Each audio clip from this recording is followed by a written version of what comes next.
نظام الدین اولیاء رحمۃ اللہ علیہ کے بارے میں لکھا 2 مہینے روزہ رکھا کرتے تھے۔ کبھی خادم روٹی اور سالن لے کے آتا کہ آج آپ افطار میں کچھ اچھا کھا لیجئے، تو افطار کے موقع پر عین دسترخوان پہ بیٹھ کے پوچھتے جو روٹی، جو گوشت، جو قیمہ جو میرے لیے لے کے آئے ہو، کیا دلی کی سڑکوں پر پڑے ہوئے ہر غریب کو یہ روٹی نصیب ہے؟ دلی کے سڑکوں پہ پڑے ہوئے ہر بیوہ کو یہ روٹی نصیب ہے؟ تو خادم کہتا کہ حضرت نہیں ہے۔ تو فرماتے جب ان کو نہیں ہے تو میں کیسے کھاؤں گا، لے جاؤ ان غریبوں کو دے دو۔ آج بھی وہ اولیاء اللہ زندہ ہیں، نظام الدین اولیاء آج بھی زندہ ہیں، صرف مسلمانوں کے دلوں میں نہیں، کافروں کے دلوں میں بھی زندہ ہیں۔ تو خدمت خلق سے یہ اولیاء اکرام زندہ ہیں۔ آج انہی اولیاء کے مزاروں پہ بیٹھ کر ان کے جو مجاور ہیں اپنا پیٹ پال رہے ہیں، اپنی نسل کو پال رہے ہیں۔ جنہوں نے قوم کی خاطر زندگی گزاری ہے آج انہی کے نام کو بدنام کرتے ہوئے لوٹ رہے ہیں۔ کوئی بھی گیا فاتحہ پڑھنے کے لیے، وہ مور کی جھاڑو سر پہ مار کے بولیں گے ڈالو حضرت کے نام پر، یہ لوٹنا ہے۔ یہ ٹیکس وصول کرنے والے ظالم جیسے ہوتے ہیں، اس طرح کا ظلم ہے جو وصول کیا جا رہا ہے۔ تو خدمت خلق کی برکت سے اللہ کا قرب نصیب ہوتا ہے۔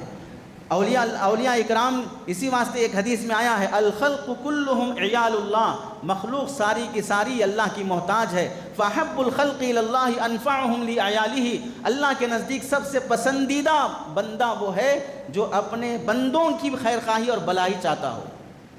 چھٹا فائدہ یہ ہوتا ہے کہ معاشرتی اتحاد پیدا ہوتا ہے۔ ایک آدمی مالدار بنا، کما رہا ہے، ریئل اسٹیٹ کے کاروبار میں ہے، کماتا ہی جا رہا ہے، کماتا ہی جا رہا ہے، کنسٹرکشن میں ہے، بلڈر ہے، بناتا ہی جا رہا ہے، بناتا ہی جا رہا ہے۔ اور دوسرا آدمی جھوپڑی میں ہے، چھپر میں ہے، وہ وہیں پر مر رہا ہے، سڑ رہا ہے۔ ایک طرف بلڈنگیں اور بازو محلے میں جھوپڑیاں ہیں۔ یہ کون سا توازن ہے انسانوں کے جینے کا؟